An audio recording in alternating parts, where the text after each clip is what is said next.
journalists and school paper advisors.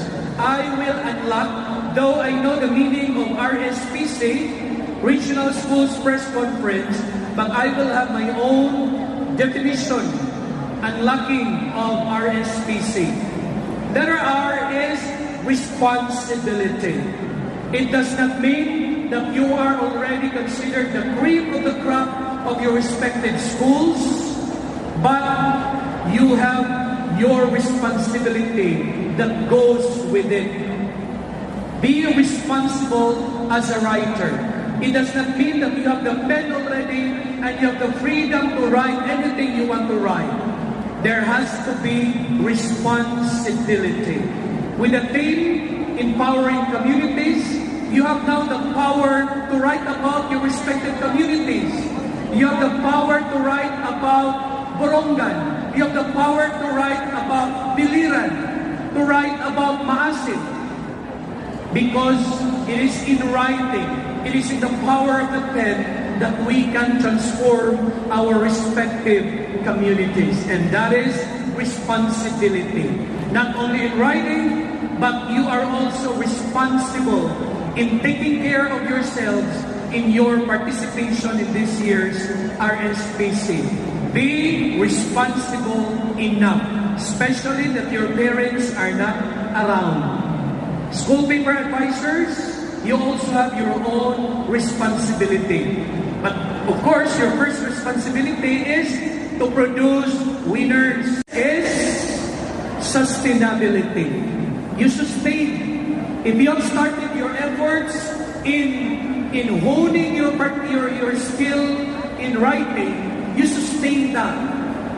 RSPC is not the end of everything. Even if you don't win in the press con, you still have a lot of chances of opportunities to hone your writing skill. Winning is not the end here. Even if you don't win, continue your passion in writing. Sustainability. School paper advisors, even if you don't win, even if you don't produce winners, continue despite the limitations in your respective schools. Positivity. Yung mga nakita natin sa Facebook, sometimes ang Facebook is no longer interesting. Mga negative na yung mga posts. Pag mga nag-aaway sa family, i-post sa Facebook. Yung ibang teachers nag-aaway, i-post sa Facebook. Campus journalists, pag mayroon kayong kaaway, maybe you're also posting that on Facebook.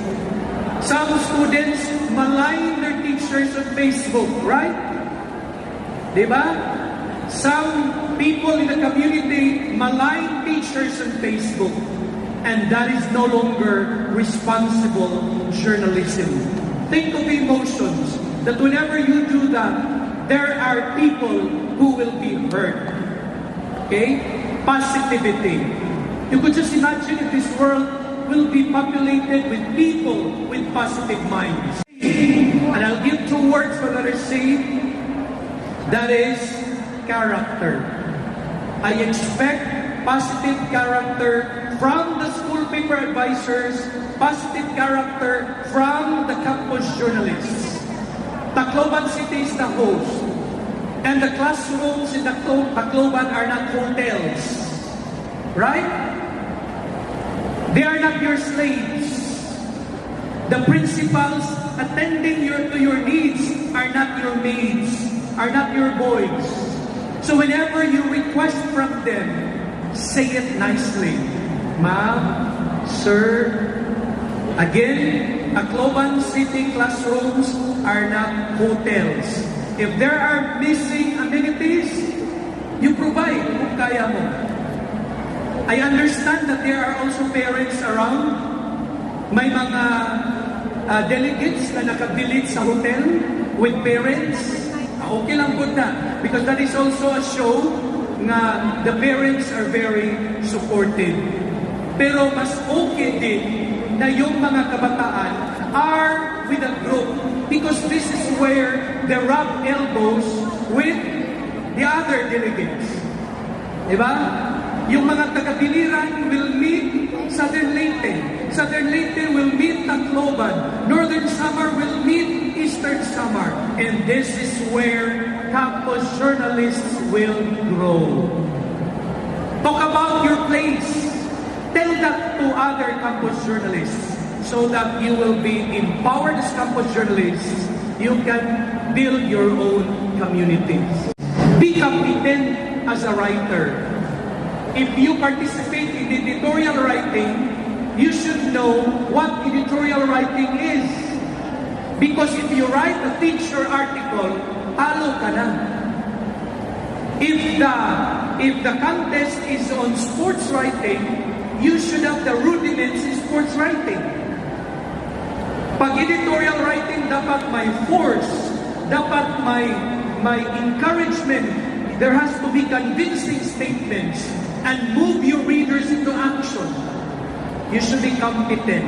Para yung in-interview kanina, yung tanong kanina na bakit hindi natin malampasan yung Calabarzon, malampasan natin if all of you, the campus journalists, are knowledgeable sa rudiments sa particular contest na sinasalihan.